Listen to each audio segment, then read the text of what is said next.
When you know you can control your own emotions, no one controls you.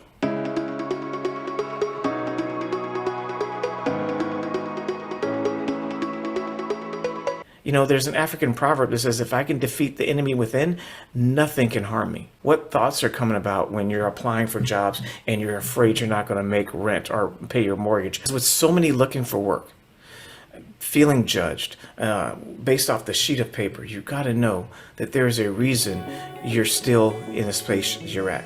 There was a time not long ago before I started Pivot the Change, and the reason why I started Pivot the Change and why I got to meet so many of you was because at a company I worked for, I had some family stuff going on.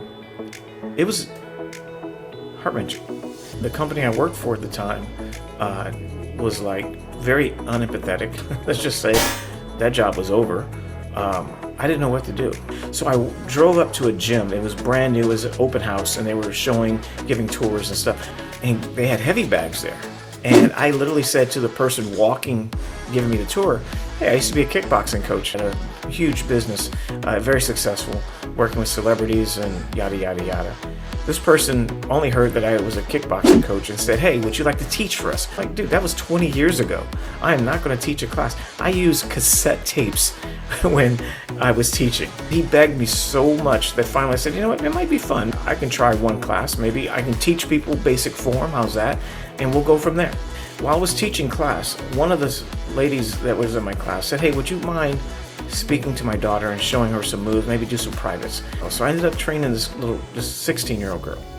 And I noticed something was wrong with her. Just stopped and said, look, if you want to talk, just know I know none of your friends. I don't know your family, but I can tell something's going on. She looked at me and she says with a straight face, I'm killing myself tonight. I don't want my mother to know. That's the only reason I'm here with you. When I'm done, I'm gone. She shared for 4 hours. Well, she didn't take her life. I ended up introducing her to Sandy. Sandy talked to her for a little while. Body image, the comparison, the life pressures of teenage bullying, all these things were getting at the heart of her. She was struggling. Now, I want you to know, if I didn't have the struggles I had through losing that job and not having a job and humbling myself to meeting people and just being open to just being me, that young girl is now an influencer on TikTok and a few other networks, and she's helping others. So there's always going to be some struggle. Embrace the struggle as an experience and realize that you'll get through it.